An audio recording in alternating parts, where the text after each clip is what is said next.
فأما من طغى وآثر الحياة الدنيا فإن الجحيم هي المأوى وأما من خاف مقام ربه ونهى النفس عن الهوى فإن الجنة هي المأوى.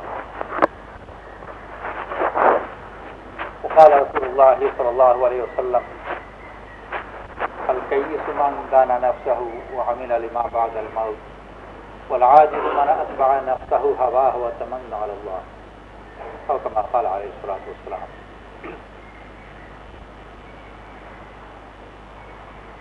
আল্লাহ তাআলা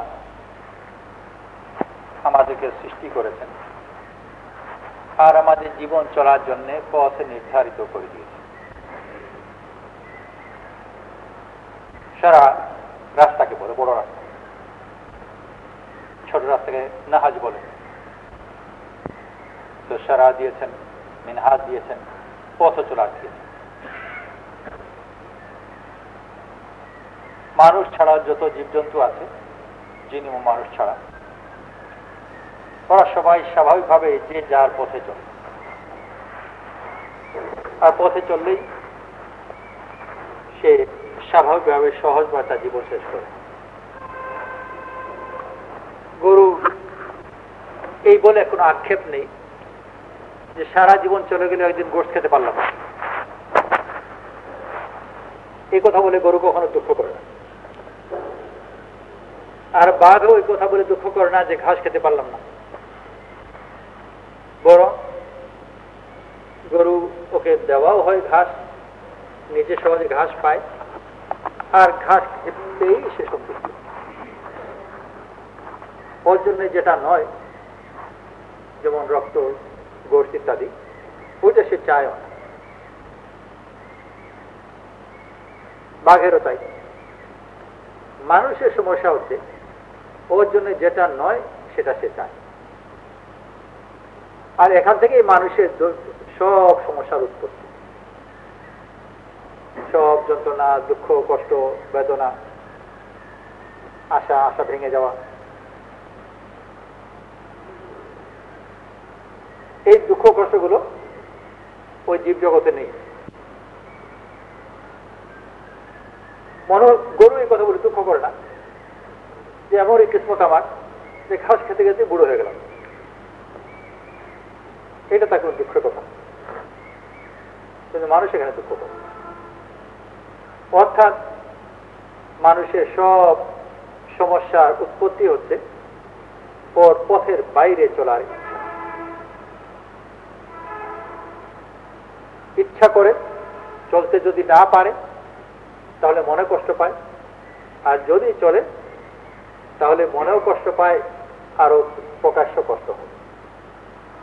ছোট বাচ্চা হামাগুড়ি দেওয়ার বয়স, ও যদি হামাগুড়ি দিয়ে যে খাটের একেবারে প্রান্তে চলে আসে, তখন ওকে কেউ ধরে, বড় কেউ ধরে নেই, আরো সামনে যেতে পারে না, ওর ইচ্ছা আরো সামনে যাবে।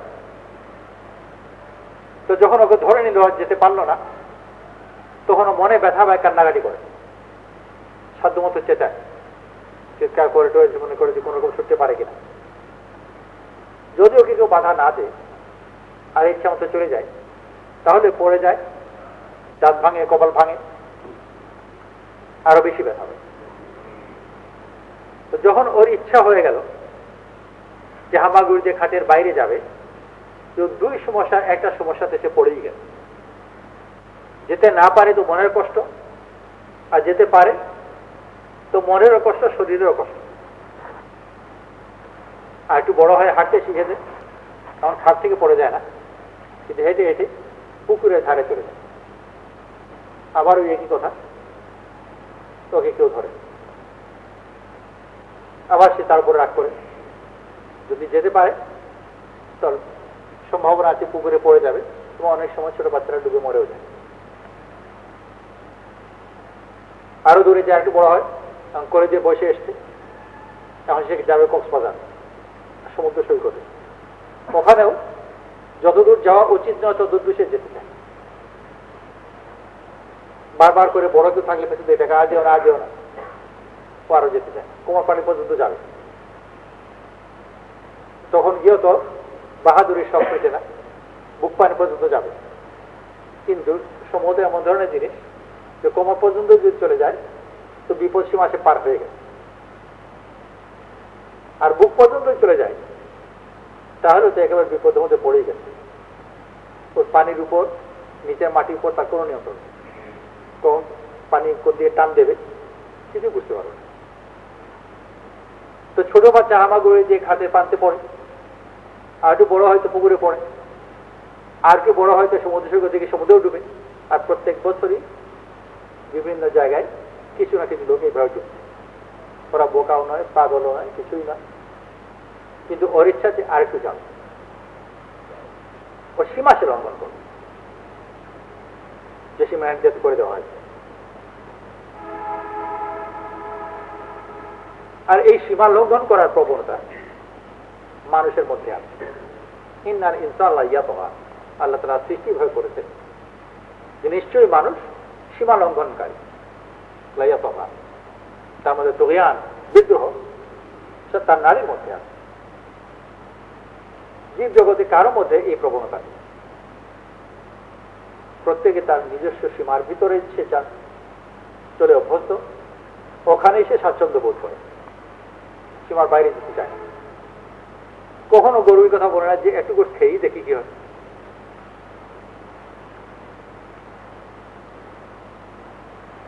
কিন্তু মানুষ যেটাই ওকে নিষেধ করা হবে ওটা করতে চায়। বাচ্চাদের একটা বয়স থাকে, ও আর ওই বয়সে ওটা পরিবারে লক্ষ্য করে, কিন্তু আসলে মানুষের সারা জীবনে এই জিনিস আছে, ও তোকে আনে বিদ্রোহ করা।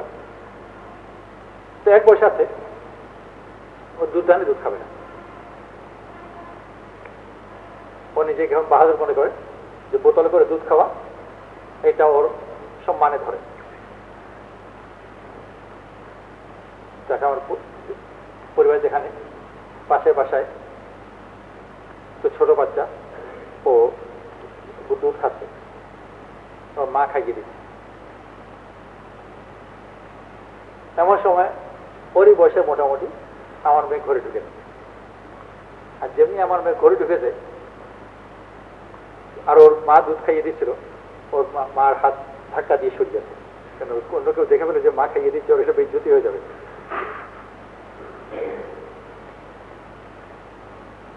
ও সে নিজে থেকে অনেক কিছু করতে পারে, এটাই দেখাতে চায়।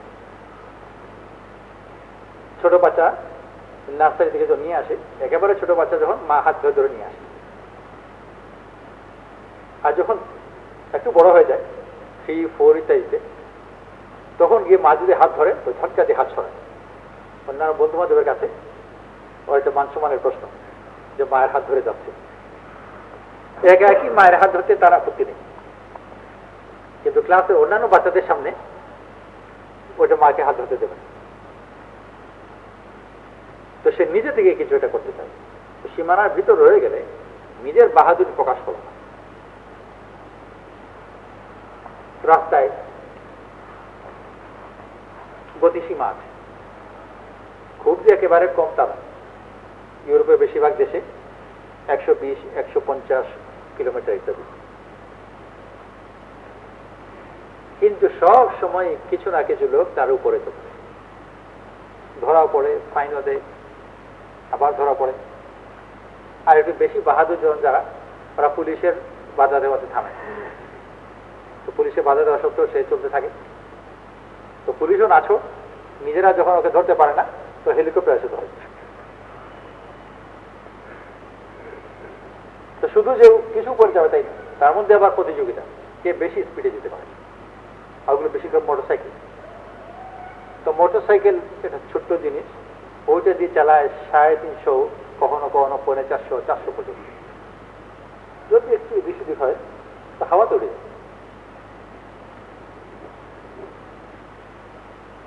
ও কোথাও যাওয়ার প্রয়োজন আছে, খুব দ্রুত যাবে মোটেই না। যেখানে যাবে ওখানে গিয়ে আবার ফিরে চলে আসবে। ও সীমার লঙ্ঘন করবে, আসল কথা হলো। তো বাচ্চারা যখন একটু বড় হয়, তোকে যদি বলা হয় যে দুধ খাও, তো দুধ খাবে না। অনেক সময় মারাও উল্টো পথ অবলম্বন করে, টেবিলে দুধ রেখে দিয়ে ওকে বলে এই খবরদার একটু ধাবি না, তখন আবার ওরা করে খেয়ে ফেলে। গোসলের ব্যবহার বেশি, আজকে গোসল করতে পারবে না, তখন আবার গোসল করবে। তো ছোট বাচ্চাদের ব্যাপারে তো একটু লক্ষ্য করা যায়, কিন্তু এটা শেষ হয় না। একেবারে বড় মানুষ যে সেও সীমা লঙ্ঘন করতে চায়, আল্লাহ তাআলা তাকে সীমানা দিয়ে দিয়েছেন, পথে দিয়ে দিয়েছেন। এই পথে যখন সে চলবে, আল্লাহ তাআলা তাকে ইতমিনানের সহজে জীবন দান করবে। এই পথের বাইরে যাওয়ার প্রবণতা নফসের ভিতর জানি, যাকে যে পথে দেওয়া হয়েছে সে ওই পথের বাইরে যেতে। তোমরা ছাত্র যারা, তোমাদের সবাই নিশ্চয়ই ওই অভিজ্ঞতা কিছু না কিছু আছে। যে বই গল্প বই হিসেবে বেশ আনন্দের সাথেই পড়তে রাজি ছিলেন, ওইটাকে যদি সিলেবাসে অংশ বানিয়ে দেওয়া হয়, তখন ওই বই চেহারা দেখলেই বিরক্ত। বেশুমার ছেলে আছে, সে টেবিলে বসে রাত জেগে পড়ছে, আর তার টেক্সট বই উপরে অন্য কিছু বইটাই পড়ছে। মা বাপ মনে করে যে সে পড়ছে ঠিকই, কিন্তু সিলেবাসের বাইরে জিনিস পড়ছে। যেটা ওকে নিয়ম করে দেওয়া হয়েছে ওইটা সে করবে না, এর মধ্যে সে একটা আনন্দ পায়। আর এই আনন্দ পাওয়ার মধ্যেই ওর সব সমস্যা।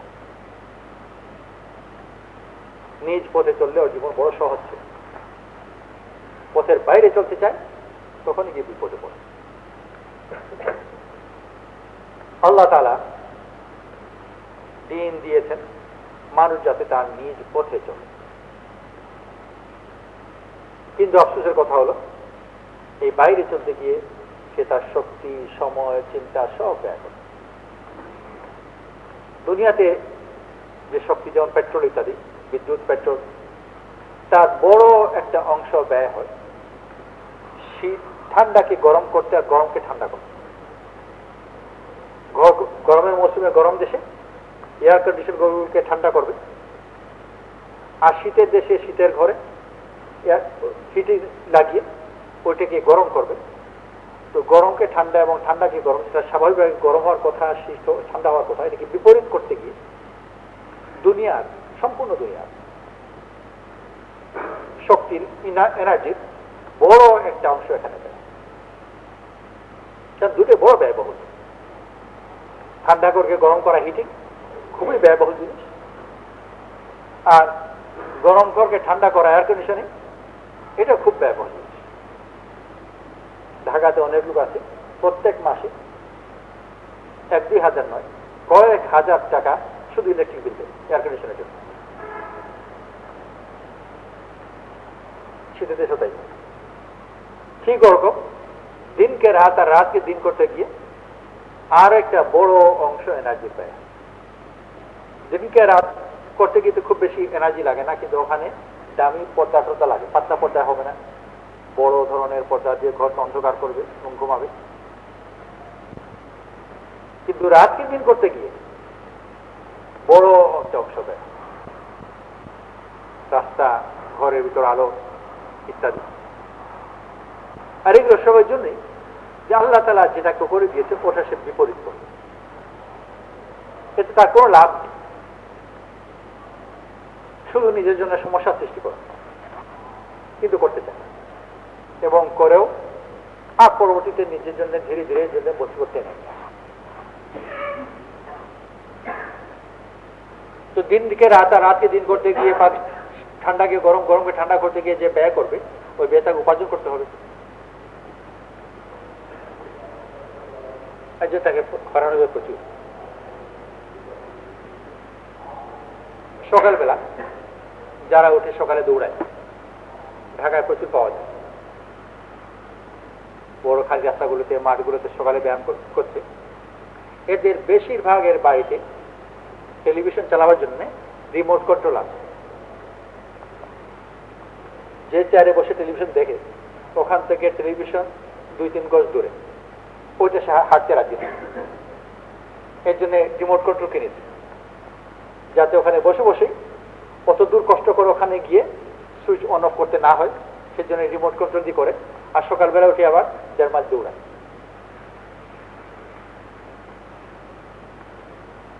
এর পেছনে যে কি যুক্তি, ওই ভালো না, মাত্র 2-3 গজ হাঁটতে রাজি নয় এখানে,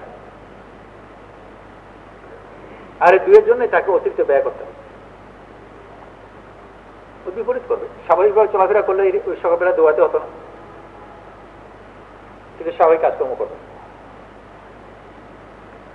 ব্যায়াম করবে, কিন্তু ঘরে কাজ করবে।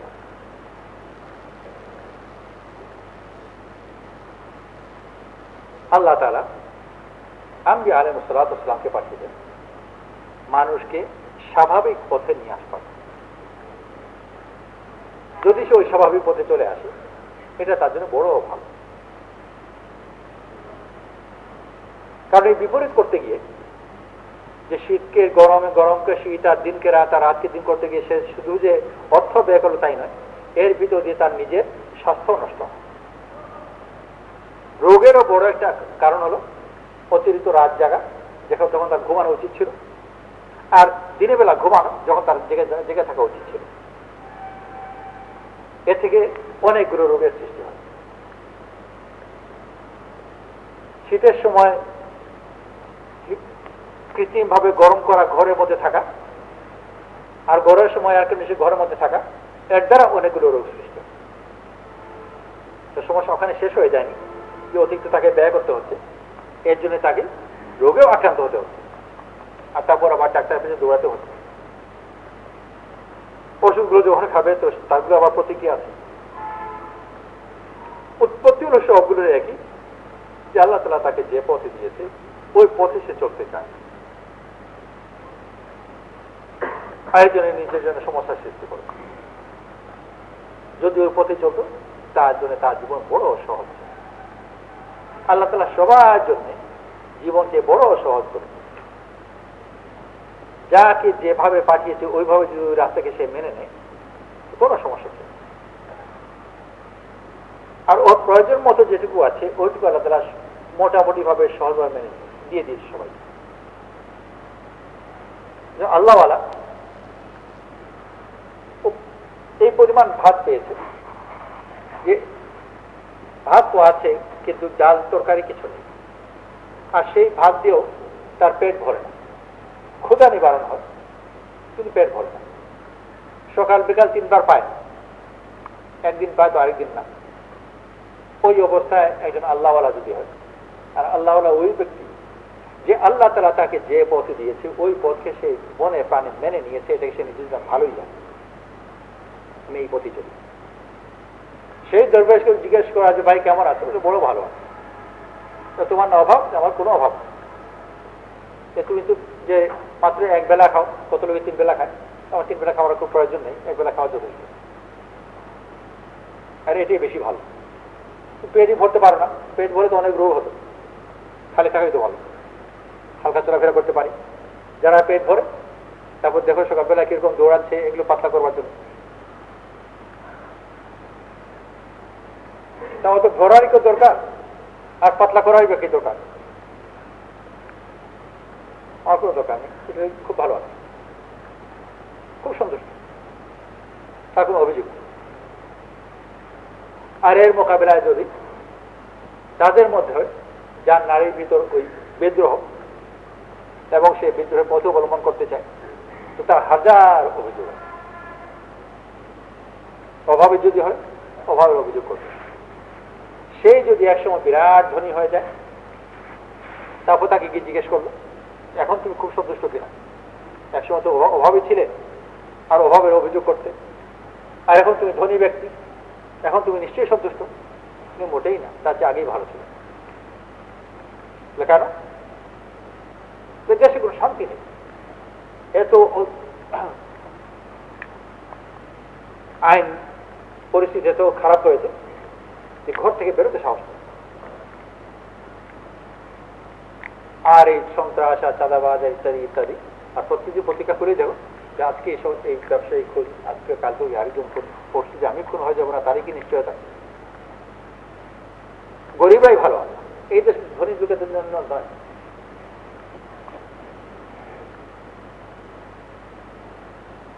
কিন্তু ও যদি গরিব হয়ে যায়, ওর অভাব দূর হবে, ওর অভিযোগও দূর হবে। গরিব ছিল তখন প্রচুর অভিযোগ ছিল, এখন ধনী হয়েছে, তার অভিযোগ কিছু কমে যায়, অভিযোগের রং বদলে গেছে। আগে আল্লাহর বিরুদ্ধে অভিযোগ করতো, আল্লাহ তাআলা আমাকে কেন খামখা গরিব বানালো। এখন সরকারের বিরুদ্ধে অভিযোগ করে যে সরকার এই আইন শৃঙ্খলা এত নষ্ট করেছে কেন। অথচ এই নষ্ট হওয়ার পেছনে সম্ভবত তার নিজের অবদান কিছু কম, কারণ এই আইন শৃঙ্খলা না থাকার কারণে সে এত ধনী হতে পেরেছে। অত আইন মেনে চললে অত ধনী হওয়া যেত। আসল কথা হলো সে অসন্তোষ। যখনই যে পদই দেওয়া হোক না কেন, ও ওইটা পছন্দ করে। আল্লাহ তাআলা আম্বিয়া আলাইহিসসালামকে পাঠিয়েছেন মানুষ যেন আল্লাহ তাআলা যে পথ তাকে দিয়ে দিয়েছে ওই পথ যেন সে মেনে নেয়। আর যত বেশি মনে প্রাণে এটাকে মানবে, তত বেশি তার ইত্মিনানের জিন্দেগি। যারা এই পথকে মেনে নেয়, এটা জাকিরদের একটা বৈশিষ্ট্য। আল্লাহকে যারা স্মরণ করে তারা এই পথে বেশি চলে। এই জন্য বলা হচ্ছে আল্লাহ বিযিকরিল্লাহি তাতমাইন্নুল কুলুব। আল্লাহর জিকির যারা করে, আর জিকির যে করবে তার মধ্যে ওই সিফত থাকবে যে আল্লাহর নির্ধারিত পথে সে চলে, তার দিলের মধ্যে ইত্মিনান, তার কোনো ভয় চিন্তা নেই। আর আইন লঙ্ঘন করলে মুসিবত হয়ে যাবে।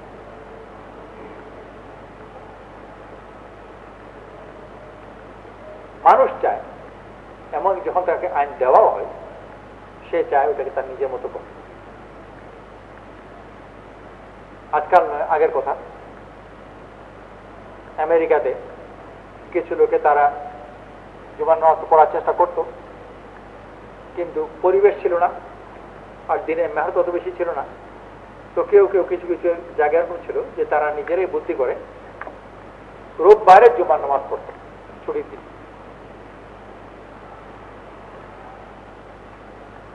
তো রোববারকে ওদের জুমার দিন বানিয়ে নিয়েছে। তো তারা এই ইজাদ করেছে, এখানে শুক্রবারে কাজ ছুটি পাওয়া যায় না, অথবা ওরা রোববারই পড়ে।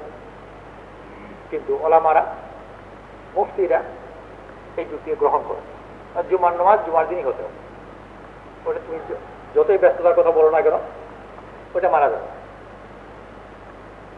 আমার সুবিধা মতো, সমাজের প্রচলন মতো শরীয়তকে বদলে নেব তা নয়। শরীয়ত তার নিজ জায়গায় থাকবে, আমাকে ওই শরীয়তের জায়গায় যেতে হবে। ওরকম কিছু লোক নামাজ আলহামদুলিল্লাহ পড়ে, কিন্তু সে বলে যে সকালবেলা আমি উঠতে পারি না, ঘুমাতে অনেক দেরি হয়ে যায়, অনেক কাজ আছে, কখনো ঘুম আসে না। ঘুম লাগতে লাগতে সকাল 3টা 4টা বেজে যায়, তারপর সকালে 8টা 10টার দিকে ঘুম ভাঙে। তো ফজর নামাজ পড়বো ঠিকই, কিন্তু সকাল 10টা। তো সেও ফজর নামাজ পড়ে, কিন্তু নামাজের সময় নামাজ পড়ে না, নামাজের সময়কে নিজের মতো নতুন করে বানিয়ে। তো শরীয়ত এটাও মানে, তুমি যতই ব্যস্ত হও না কেন, আর যতই তোমার অসুবিধা হোক, আর যাই কিছু, ফজর নামাজ ফজরের সময় তোমার কারণে এটা বদলে যাবে। তো নিজেকে আল্লাহর হুকুমের উপর আনা, আল্লাহর হুকুমকে, শরীয়তের পথকে নিজের মতো বিকৃত বাঁকা না করবার চেষ্টা করে। ওইসব মেহনতেরই আসল কথা হলো গভীর ভিতর গিয়ে যে আল্লাহ তাআলা যার জন্য যে পথ দিয়েছে ওই পথকে মেনে নেবে। আর যখন কেউ মেনে নেবে, আল্লাহ তাআলার প্রত্যেকটা ফয়সলা তার কাছে গ্রহণযোগ্য। এমনকি এত বেশি সে মেনে নেবে যে আল্লাহ তাআলার ফয়সলা যেটা হবে ওইটাকে তার নিজের ফয়সলাই মনে হবে। আল্লাহ তাআলা তার দিলকে এমন ভাবে ঘুরিয়ে দেবেন ধীরে ধীরে, ওই ব্যক্তি যে একসময় ফজর নামাজ পড়তোই না, তারপর আল্লাহ তাআলার মেহেরবানি সে মেহনত করে ফজর নামাজ পড়তে আরম্ভ করল। কিন্তু ফজর নামাজ পড়ে সকাল 10টার সময় সে চেষ্টা করতে থাকলো না, এরকম নয়। বরং ফজর নামাজ যখন তখনই পড়া উচিত। ও নিজেও এই যুক্তিকে এখন আর গ্রহণ করছে না যে আমি ব্যস্ত মানুষ, আমার রাজ্যে কাজ করতে হয়, অতএব 10টার সময় পড়া আমার জন্য শুদ্ধ হবে। সে নিজে উপর চেষ্টা করতে থাকে। ধীরে ধীরে আল্লাহ তাআলা তাকে তৌফিক দিলেন। প্রথম কষ্ট হলো, কিন্তু ক্রমে এসে সে ফজর নামাজ ফজরের সময় পড়তে আরম্ভ করবে। প্রথম যখন করবে তার কষ্ট হবে, জেগে ওঠা কষ্ট হবে, আবার ঘুমিয়ে যাবে, ইত্যাদি ইত্যাদি। কষ্ট করে করতে থাকে। যদি এইভাবে সে করতে থাকে, ধীরে ধীরে তার নিজের আচরণ, ইচ্ছা এগুলো এত বেশি মিলে যাবে যে ফজরের আগেই তার ঘুম ভেঙে যাবে। আর তারপর একসময় মন চাইবে যে এখন ফজরের ওয়াক্ত যেন হয়ে যায়, আর তারও মন চাইবে, আর ইতিমধ্যেই শুনবে যে এদিক ওদিক আজানের শব্দ, বড় খুশি লাগে। একসময় ওই আজান শুনে খুব বিরক্তি লাগে, আর এখন তার মন চাচ্ছে যে আজান যেন হয়। তো তার ইচ্ছা আর সূর্যের ভোর হয়ে যাওয়া, ওটা দুটো মিলে গেছে। ওর এক পর্যায়ে এমন ভাবে চলে যাবে যে মনে হবে যে আমার যখন ইচ্ছা ভোর হওয়ার তখন যেন ভোর হয়ে যায়। তাই হয়। আবার বিকাল হয়, সন্ধ্যা হয়। এক সময় ছিল যে মাগরিবের নামাজ বড় সমস্যা ছিল, নানান কাজে কাজের মধ্যে ব্যস্ত, এই সময় নামাজ পড়া মুশকিল। ধীরে ধীরে সে নিজেকে এমন ভাবে সাজিয়েছে, এখন মাগরিবের আগে থেকেই সে মাগরিবের নামাজ দিতে প্রস্তুত হয়ে যায়।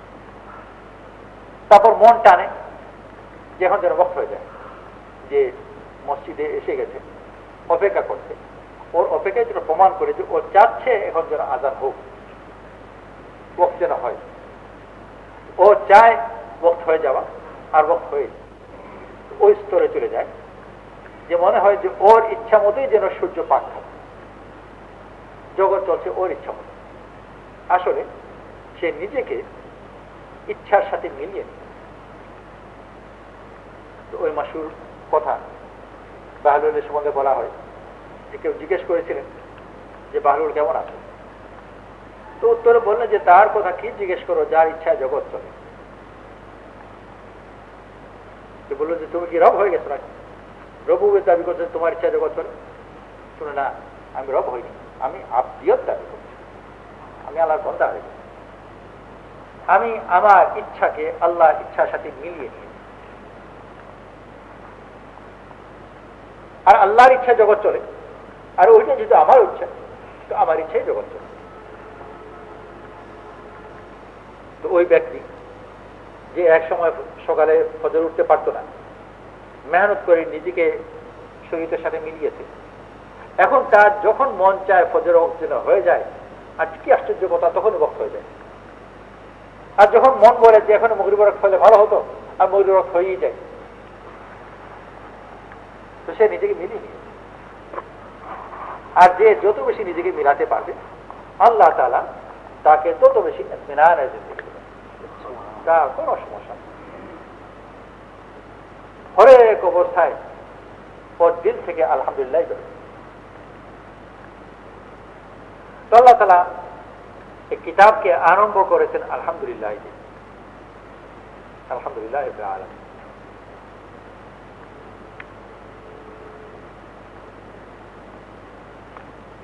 যত বেশি সে এই হামদের উপর, আল্লাহ শুকর উপর আসতে পারবে, তত বেশি সে নিজেকে আল্লাহর কিতাবের সাথে মিলাবে। আর তা না হলে সূরা ফাতিহা পড়ছে তো আলহামদুলিল্লাহ, আর মনে মনে বলছি যে আলহামদুলিল্লাহ, মুখে তো বলছি যে সমাজে তো পড়তে হয়, বলতে হয়, মনে মধ্যে আমার কি জানতো না যে আমি ভালো জানি। তো ওই নামাজের ভিতরেও তার কথাটা মনে মিলবে না। পড়ছে সূরা ফাতিহা, আরম্ভ করছে আলহামদুলিল্লাহ দিয়ে, আর মনে মনে ভাবছে যে মহা মুসিবতে আছে। কিন্তু এক পর্যায়ে গিয়ে মুখে বলবে আলহামদুলিল্লাহ, আর দিলও বলবে যে আল্লাহ তাআলা আমাকে বড় ইতমিনানের জিন্দেগি দিয়েছে। তো যদি দিল না বলে, নামাজের সাথে ওর দিল মিলবে না। শরীয়ত বাধ্য করে দিয়েছে সূরা ফাতিহা তো পড়তেই হচ্ছে, ওয়াজিব, না পড়ে উপায় নেই। আর সূরা ফাতিহা আরম্ভ করতে আছে আলহামদুলিল্লাহ দিয়ে, কিন্তু মনের ভিতর কষ্ট, মনের ভিতরে আপত্তি, মনের ভিতরে যন্ত্রণা, কি মুসিবতে পড়লাম। তো সেদিন একজন সময় জিজ্ঞেস করছি তুমি কেমন আছেন, বয়স্ক, অসুস্থ, আমি দেখতে গেছিলাম। তো বলছেন যে আগে যদি আমি জিজ্ঞেস করি কেমন আছেন, বলেন আলহামদুলিল্লাহ, কিন্তু ভাই বড় কষ্ট। আলহামদুলিল্লাহ এটুকু তো হয়েছে যে দিনদার লোক, তো জিজ্ঞেস করে বলেন আলহামদুলিল্লাহ। কিন্তু আলহামদুলিল্লাহ বরাবরই বলেন যে হাঁটুতে ব্যথা হতে পারে না, কোমরের যন্ত্রণা। তো কমপক্ষে আলহামদুলিল্লাহ বলতে তো পারছি। আর যদি আরেক ধাপে এগিয়ে যেতে পারি তাহলে আর কোমরের যন্ত্রণা মনে হবে, বরং যন্ত্রণা অনুভব করেও ওইটাতেও আলহামদুলিল্লাহ বলে যে বড় ভালো লাগে। অনেক সময় কষ্টের মধ্যে ভালো লাগে, আর এটা চিন্তা করা, কল্পনা করা কোনো মুশকিল না। ফুটবল খেলছে, বেদম দৌড়াচ্ছে, ঘামে গেঞ্জি টেঞ্জি একদম ভিজে গেছে, কখনো গা খুলে যখন গামছা মধ্যে চিপ দেয় তো ঝরঝর করে পানি পড়ে, তো অত মজাই লাগছে। ঝাল খাচ্ছে, তাও তো মজাই লাগছে। প্রিয় বন্ধুর সাথে রাত দিয়ে গল্প করছে, তাও তো মজাই লাগছে। তো নানান ধরনের জিনিসে বাইরে থেকে মনে হয় কষ্ট, তো মজাই লাগে। বাচ্চা তো বাচ্চা যার নেই, ও তো একাকি কত কিছু করে, চিন্তা করে সে মনে কষ্ট পায়।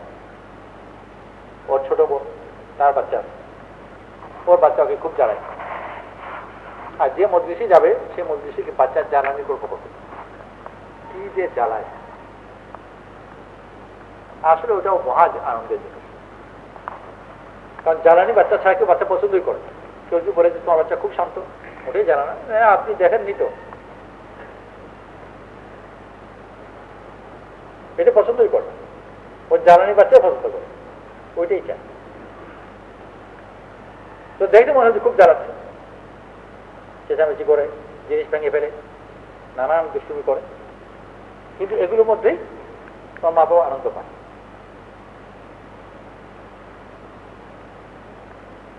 ওই ধরনের রুহানি আনন্দ পাবে। একজন রোগী, বুকে ব্যথা, পেটে ব্যথা, হাঁটু ব্যথা, কত হাজার ধরনের ব্যথা আছে, কিন্তু আল্লাহর সাথে যদি ওই সম্পর্ক থাকে তো এই ব্যথাগুলোর মধ্যে সে খুব মজা হয়। যেরকম ছোট বাচ্চা তো মায়ের করে দাঁড়িয়ে আদর করতে গিয়ে গালের মধ্যে আবার কামড় মেরে দেয়, আবার দুটো দাঁতও বেরোতে তার।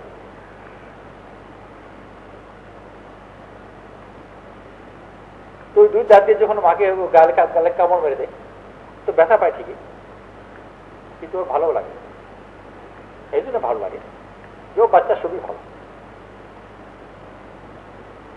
আল্লাহর সাথে যখন সম্পর্ক হবে,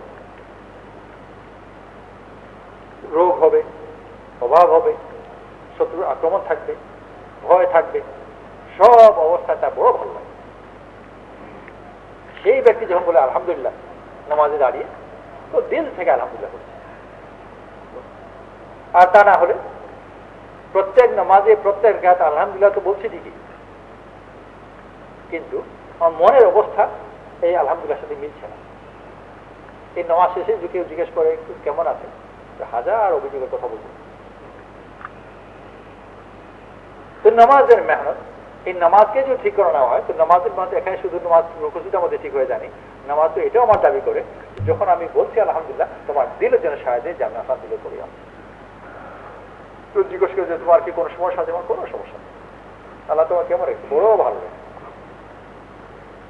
বড় ভালো। ওই অবস্থা বান্দা কখন আসবে? যখন সে নিজ ইচ্ছাকে ছেড়ে আল্লাহর ইচ্ছার উপর চলে আসবে। আর তা না হলে নফসের বিন্দাজি হলো যে পথের বাইরে থেকে ইচ্ছাগুলো মনের ভিতর জাগানো, যে কথা তার মন নফসের কথা আল্লাহ তাআলা তাকে যে পথ দিয়েছে ওর বাইরে ওকে টানতে চায়।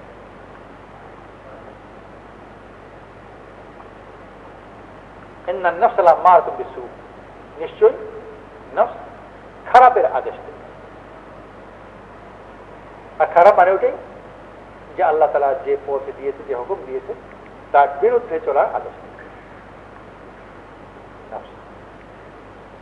মেহনত করবে যে এক পর্যায়ে গিয়ে আল্লাহ তাআলা যে হুকুম দিয়েছে তার নফস ওই কথা মেনে নেবে, বরং স্বতঃস্ফূর্ত ভাবে মনের ভিতর ওই কথা জাগবে যেটা আল্লাহ তাআলা পছন্দ করে কিন্তু এখনো বলেনি ওকে, ওর মন চাইবে। এবং যখন আল্লাহ তাআলা বলবে তো মন বলবে যে আরে আমি আগে তো এটা চাচ্ছিলাম। আল্লাহওয়ালাদের জীবনে এই জিনিস বারবার হয়ে থাকে। মন একটা জিনিস চায়, আল্লাহ তরফে ওটাই ঘটে যায়। আর কোরআন শরীফ যখন নাজিল হচ্ছিল একাধিক ঘটনা আছে, ওমর খান ব্যাপারেও আছে, অন্যান্য সাহাবাদের ব্যাপারেও আছে, যে একটা কথা বলেছেন আর ওই আয়াত এরপরে নাজিল হয়েছে। ওমর রাদিয়াল্লাহু আনহু রাসূল করিম সাল্লাল্লাহু আলাইহি ওয়াসাল্লাম বললেন যে মাকামে ইব্রাহিম আপনি নামাজ পড়ুন, ইত্তাখিযু মিন মাকামে ইব্রাহিম মুসাল্লা, এই কথা বলছেন। আল্লাহ তাআলা ওইটাই আয়াত নাজিল করেছেন,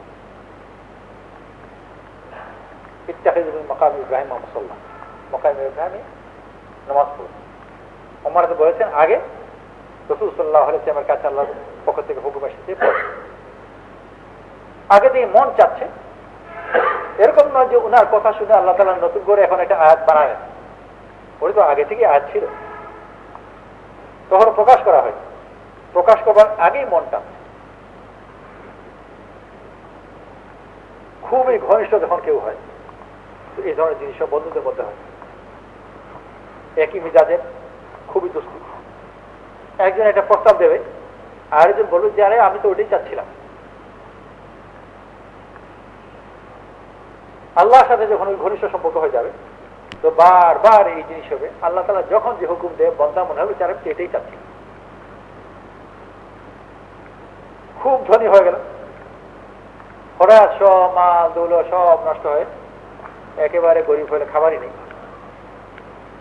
আর গতদিনের কোটিপতি, দুনিয়া মানুষের কাছে মনে হয় যে কি মহা মুসিবতে পড়লো, কিন্তু ওর কাছে মনে হবে আরে আমি তো এটাই চাচ্ছিলাম। আরেকজনের কাছে বোঝা মুশকিল যেন কেন এটাই চাচ্ছে। ছোট গ্রামের ছেলে, ও হাঁটতে হাঁটতে কাছেই ওখানে বিরাট গাছ আছে, আম গাছ, দুজনে গিয়ে গাছের উপর উঠে গেল, চলে গেল গাছের উপর উঠে। আরেকজন হ্যাঁ হ্যাঁ, একজন প্রস্তাব দিল গাছে উঠবার জন্য, আরেকজন বললো হ্যাঁ হ্যাঁ, আর দুজনে খুব আনন্দ করে গিয়ে গাছের উপর উঠে গেল। অথচ খোলা বড় রাস্তা সামনে আসে। আরেকজন ভাববে যে ওদের কি সমস্যা হলো যে গাছের উপর উঠতে হলো, না বাঘ না ভল্লুক না কিছু, ওদের কোনো সমস্যা না, ওখানে ওর ভালো লাগে। তো যে ওই মেজাজের নয় তার জন্য উপলব্ধি করা কঠিন যে ওটা কেমন করে আবার ভালো লাগে। যে মরিচ খেয়ে অভ্যস্ত নয়, ওই সব কিছু জানেই না, ওর জন্য বোঝাই মুশকিল যে এত ঝালের মধ্যে আবার কেমন করে মজা না।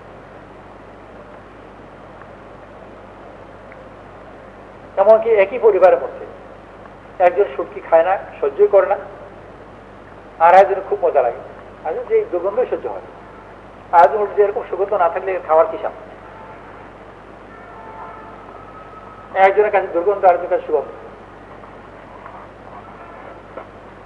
তো ওইটাও এক ধরনের সুগন্ধ যে বাইরের মানুষ বুঝবে না যে এত অভাবের মধ্যে আবার কি স্বাদ, কিন্তু ওটার মধ্যে সে খুব স্বাদ হবে, কারণ তার মন মিলে গেছে আল্লাহর পছন্দের সাথে। ওসমান ইবনে মাযউন রাদিয়াল্লাহু আনহু খুব নামকরা সাহাবী ছিলেন। উনি ওনার চাচার আশ্রয় থাকার কারণে মক্কায় যখন বাকি মুসলমানরা খুব নির্যাতন কষ্টের মধ্যে, উনি তখন নিরাপদ। ওনার চাচা খুব প্রভাবশালী, আর চাচা আশ্রয় থাকার কারণে ওনার উপর কেউ হাত দিতে সাহস করত। বাকি মুসলমানরা যারা ছিলেন তারা নানা ধরনের কষ্টের মধ্যে আছে, আর বিশেষ করে বেলারা তো আছেন, এছাড়া অন্যান্য মুসলমানরা কষ্টের মধ্যে আছে। কিছুদিন পরে এই কষ্টের মধ্যে না থাকা আর নিরাপদ থাকা, এটাই ওনার কাছে ভালো লাগে।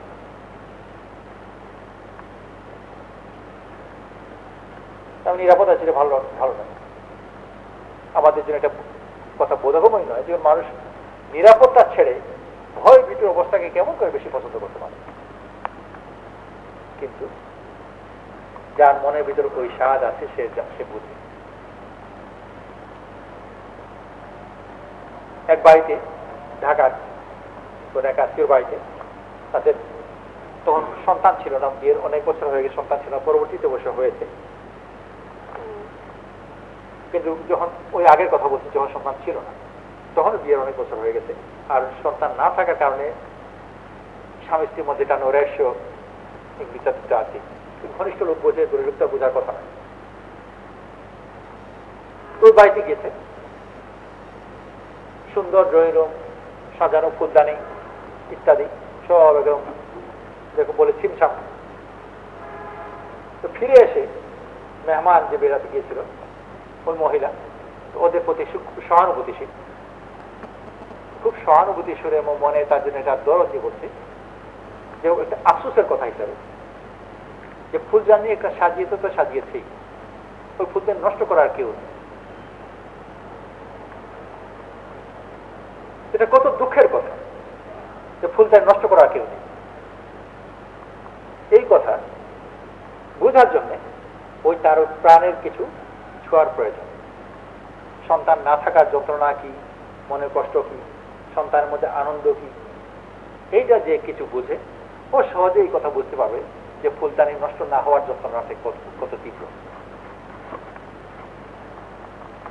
যে জানে না তার কাছে মনে হচ্ছে বড় ভালোই কথা, ফুলদানিটা সাজিয়ে তো সুন্দর করে রয়েছে, নষ্ট হচ্ছে না, তো কত ভালো জিনিস। সাধারণ মানুষের জন্য বোঝা মুশকিল যে নিরাপদ থাকা কত মহামুসিবতের কথা। ওসমান মাযুন রাদিয়াল্লাহু আনহু এই যন্ত্রণা উনি বেশি দিন সহ্য করতে পারেন। উনি গিয়ে ওনার কাছাকাছি বললেন, আমি আপনার আশ্রয় থাকবো। উনিও চান যে ওনার ফুলদানি কেউ ভাঙুক। তো চাচা বললেন, কেন, আমি কি তোমার নিরাপত্তা দেওয়ার ব্যাপারে কোনো ভুল ত্রুটি হয়েছে? উনি বলেন, না, আপনি যান, আপনার কাছে ভালো নিরাপত্তা পেয়েছি, আপনি নিরাপত্তার হক ভুল করে আদায় করেছেন, কিন্তু আমি চাই আমার অন্যান্য মুসলমান ভাইরা যেভাবে আছে আমি সেইভাবেই হব। আপনার আশ্রয়কে আমি ফিরিয়ে দিতে চাই। এটা প্রচলিত ভাষা ছিল, আশ্রয়কে ফিরিয়ে দেওয়া। চাচা বলেন, ঠিক আছে, তাহলে বাজারে গিয়ে যা প্রকাশ্য ঘোষণা করে তুমি এটা জানিয়ে দাও। উনি বাজারে গেলেন, বাজারে ওখানে মজলিস হতো, আর ওখানে গিয়ে ঘোষণা করলেন যে আমি আমার চাচা আশ্রয় ছিলাম, চাচা আশ্রয় পুরোপুরি হক আদায় করেছেন, আমি ওনার উপর খুব সন্তুষ্ট, খুব কৃতজ্ঞ, কিন্তু আমি ওনার আশ্রয় ফিরিয়ে দিচ্ছি, এখন থেকে আমি ওনার আশ্রয় আর নেই। চাচার দায়িত্ব শেষ হয়ে গেল।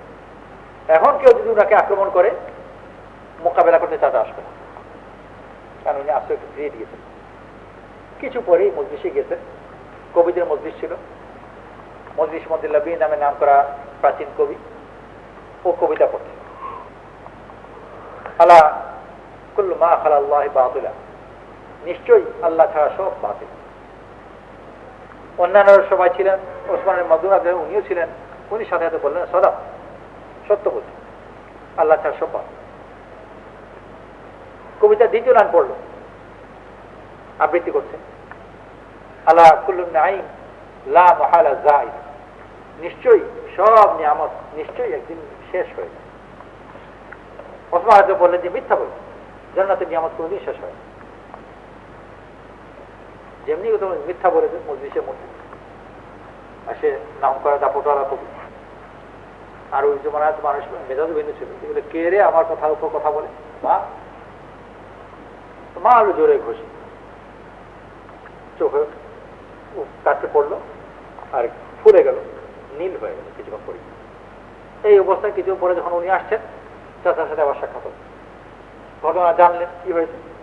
তখন চাচা বললেন যে আমার আশ্রয় থাকলে তোমার এই অবস্থা হতো। ওসমান রাদিয়াল্লাহু বললেন যে আমার তো অপর চক্ষু এটারই প্রত্যাশী, এখানে যে মজা পেয়েছি অপর চক্ষু সে ঈর্ষা করে, সেও যেন ওই মজাটা পায়। আল্লাহর তরফ থেকে যখন আসবে সবকিছুর মধ্যে এতই মজা লাগবে যে মনে হচ্ছে এটা আরো আরো ভালো। ছোট বাচ্চা, ওকে একটা লোজন দিয়েছে, আর মা তার নিজের মুখে একটা লোজন দিয়েছে, বাচ্চা ওর লোজন কড়ক কড়ক করে সব কিছু খেয়ে ফেলে। মারটা মুখে রয়েছে, ওর আঙ্গুল ঢুকিয়ে মুখের ভিতর থেকে মারটা বের করে। তো ছোট যে আরেক বাচ্চা হয় যে একথা বোঝে না, তার কাছে মনে হয় যে কি অত্যাচার, কিন্তু মায়ের কাছে এটা মোটেই অত্যাচার নয়, এটা কাছে বড় আনন্দের জিনিস। যে মুখের ভিতর হাত ঢুকিয়ে লজেন্দার করে সে মুখের জন্য দেখে গেল। আর সবগুলো বুনিয়াদ ওইটাই যে বাচ্চা যেটাই করবে ওটাই ভালো, ওর প্রতি ভালোবাসা থাকার কারণে। আল্লাহ তাআলা শুধু যে ভালোবাসেন তাই না, বাচ্চা তো অবুঝ, আল্লাহ আবার সব বেশি জ্ঞান। শুধু যে ওই মুহূর্তের আনন্দ তাই না, আল্লাহ তাআলা যা কিছু করছে ওই মুহূর্তের আনন্দ আর ভবিষ্যতের সার্থকতা। বাচ্চা যেটা করছে ওইটা ওই মুহূর্তের একটা আনন্দ আছে ঠিকই, এর সাথে ভবিষ্যতের কোনো সার্থকতা জড়িত নেই। ওই মুহূর্তে একটা আনন্দ পাওয়া যায়, এটা ভালোবাসার কারণ। কিন্তু আল্লাহ তাআলা যেটা করছেন ওইটা ওই মুহূর্তের আনন্দ আছে এবং এই বাচ্চার চেয়ে বহু বেশি আছে, আর এর চেয়ে বেশি আছে যারা তারা ভবিষ্যতের সার্থকতার নিশ্চয়তা। দিল থেকে যখন এই কথাকে মেনে নেবে, আল্লাহ তাআলা তার ভিতরে এত ইতমিনান দেবে যে জিকিরের মাধ্যমে ওই ইতমিনানের কথা বলা হয়। আল্লাহ বিযিকরিল্লাহি তাতমাইন্নুল কুলুব। আল্লাহর জিকির বলা যাদের সম্বন্ধে আল্লাহ তাআলা ইতমিনানের কথা বলছেন, জাহিরি ভাবে এরা বেশিরভাগই বেশুমার মুসিবতের মধ্যে পড়ে। ওলি আলাদের জীবন যদি দেখা যায় তো এক নয় হাজারো মুসিবতের জীবন। রাসূল সাল্লাল্লাহু আলাইহি ওয়াসাল্লাম বড় বড় মুসিবত ওনার জীবনে, আমি ওই ভয়ের মধ্যে রয়েছি যখন কেউ ভয়ের মধ্যে ছিল। আর আমি ওরকম কষ্টের মধ্যে যেরকম কষ্ট আর কাউকে দেওয়া হয়, কষ্ট এবং ভয়। কষ্ট হলো বর্তমান কষ্ট, ভয় হলো ভবিষ্যতে কষ্টের আশঙ্কা। তো কষ্ট আছে ঠিকই, কিন্তু ভবিষ্যতে নিরাপদ তো এটা আরাম পাওয়া যায়, তো ঠিক আছে কেটে তো যাবে। আর ভবিষ্যতের ভয় তো ওইটাও তো ভবিষ্যতে কোনো আশা দিতে পারে। আর ওইটা রাসূল সাল্লাল্লাহু আলাইহি ওয়াসাল্লাম বড় আনন্দ ছিল। হরেক জমানায় আল্লাহ ওয়ালাদের আল্লাহ তাআলা ওই নিয়ামত দিয়েছে, ওইটা তখনই হবে যখন সে নিজেকে আল্লাহর হুকুমের সাথে মিলিয়ে। কিভাবে? জাহিরি ভাবে আল্লাহ হুকুমের সাথে মিলাতে থাকে, ধীরে ধীরে আল্লাহ তাআলা মনকে মিলিয়ে দেয়। ওই যে ফজরের নামাজের কথা বললাম, প্রথম নামাজ পড়েই না, তো কষ্ট করে পড়তে আরম্ভ করলো, পড়ে ঠিকই কিন্তু ঘুম থেকে উঠে 8টা-10টার সময় পড়ে, আবার চেষ্টা করে কষ্ট করে সে ফজরের ওয়াক্তের মধ্যে আসতে আরম্ভ করে। এখন ফজরের ওয়াক্তে আরম্ভ করে, তারপর ধীরে ধীরে যখন তাহাজ্জুদ পর্যন্ত চলে যাবে, তখন ওই সময় যে ভোর এক সময় ওর কাছে বড় বিরক্তির জিনিস ছিল, সে দেরিতে ঘুমাতে চায় অথচ ভোর হয়ে গেল, এখন ওই ভোর তার কাছে বড় আনন্দের জিনিস হবে। আর যখন আজান শুনবে তো মনে একটু খুশি লাগে, অথচ একসময় বিরক্তি লাগে। ওই ওরকম যখন ঈমানের পথে চলবে, তো যে ধন দৌলতের প্রতি তার বড় মোহ ছিল, দারিদ্রকে চূড়ান্ত ভাবে ভয় করতে, আল্লাহ ওয়ালাদের সাথে যখন তার সম্পর্ক হবে, আল্লাহর সাথে যখন সম্পর্ক হবে, তখন ধীরে ধীরে এটারও পরিবর্তন হবে। আর এমনই হতে পারে সে দোয়া করবে যে আল্লাহ তাআলা আমাকেও অন্যান্য গরিবদের মতো গরিব বানিয়ে দাও। আর এটা আমাদের জন্য অকল্পনীয়, অচিন্তিত হলেও রাসূল সাল্লাল্লাহু আলাইহি ওয়াসাল্লাম এই দোয়া করেছেন। আল্লাহুম্মা আহইনি মিসকিনান ওয়া আমিতনি মিসকিনান ওয়াহশুরনি ফি যুমারাতিল মাসাকিন। আল্লাহ আমাকে মিসকিনের জীবন দাও, মিসকিনের মরণ দাও, মিসকিনদের সাথে আমার হাসর করো। মন চাচ্ছে, আর যে জিনিসের জন্য মানুষ দোয়া করে ওটা পেলে কত খুশি হয়। তো দুনিয়া মানুষ ভয় করছে যে দারিদ্র আমার উপর এসে যায়, আর যে আল্লাহর পথকে চিনতে পেরেছে ওইটার জন্য দোয়া করছে, যেটার জন্য অন্য লোক ভয় করছে। তো যখন আল্লাহ তাআলা তাকে যা কিছু দিতে চান, ওইটা সে যখন দোয়া করতে আরম্ভ করে, ওর জন্য সমস্যা কোথায়? মানুষের সব সমস্যা উৎপত্তি হলো যে আল্লাহ তাআলার ফয়সালা এক আর ওর ইচ্ছা ভিন্ন। আর ওর ইচ্ছা এবং আল্লাহর ফয়সালা যখন মিলে যায়, ও তো বাদশাহই বাদশাহ। যখনই মন চায় ভোর হোক তো ভোর হয়ে যায়, তো শুধু দুনিয়া বাদশাহ হয়নি, ও তো সম্পূর্ণ সৃষ্টি জগতের বাদশাহ, সম্পূর্ণ সৃষ্টি জগতের বাদশাহ। তো নওয়াফিল দিয়ে আল্লাহর সাথে নিজেকে মিলিয়ে, ফরাইজ দিয়ে আল্লাহ বান্দার আল্লাহর যত নৈকট্য অর্জন করতে পারে, অন্য কিছু দিয়ে তত বেশি পারে। এরপর নওয়াফিলের মাধ্যমে আল্লাহর মাহবুব হয়। মাহবুব যখন হয়ে যায়, আল্লাহ তার চোখ হয়ে যান যা দিয়ে সে দেখে, কান হয়ে যান যা দিয়ে সে শোনে, হাত হয়ে যান যা দিয়ে সে ধরে, পা হয়ে যান যা দিয়ে সে চলে। ও যখন কিছু চায় আল্লাহ তাআলা নিশ্চয়ই তাকে দান করে, আর যখন সে আল্লাহর কাছে আশ্রয় চায় আল্লাহ তাআলা নিশ্চয়ই আশ্রয় দান করে। আসলে ওই ব্যক্তি কথা বলা হচ্ছে। নওয়াফিল মানে আল্লাহ তাআলা বলেনি তবু নিজে থেকে করছে, ফরজ তো আল্লাহ তাআলা বলেছে বলে করছে, আর নওয়াফিল ওগুলো যে নিজে থেকে করছে। তো প্রথমত ফরজ আদায় করে, এরপরে গিয়ে এক পর্যায়ে মিলে যায় যে নিজে থেকে ওইসব কাজ করে যেগুলো আল্লাহ তাআলা পছন্দ করে। আর নিজে থেকে যখন আল্লাহর পছন্দের কাজগুলো করতে থাকে, তো ধীরে ধীরে আল্লাহ তাআলার ইচ্ছা ফয়সালা এবং ওর নিজের গুলো সব মিলে যায়। আল্লাহ তাআলা ওর চোখ হয়ে যা দিয়ে সে দেখে, ও তো ওর মনে করে নিজ ইচ্ছা দিয়ে দেখে, আসলে আল্লাহর ইচ্ছা ওর মিলে গেছে, আর আল্লাহর শক্তি দিয়ে সে দেখতে আরম্ভ করে, আল্লাহর কুদরত দিয়ে সে শুনতে আরম্ভ করে, আল্লাহর কুদরত এবং ওর শ্রবণ শক্তি মিলে গেছে।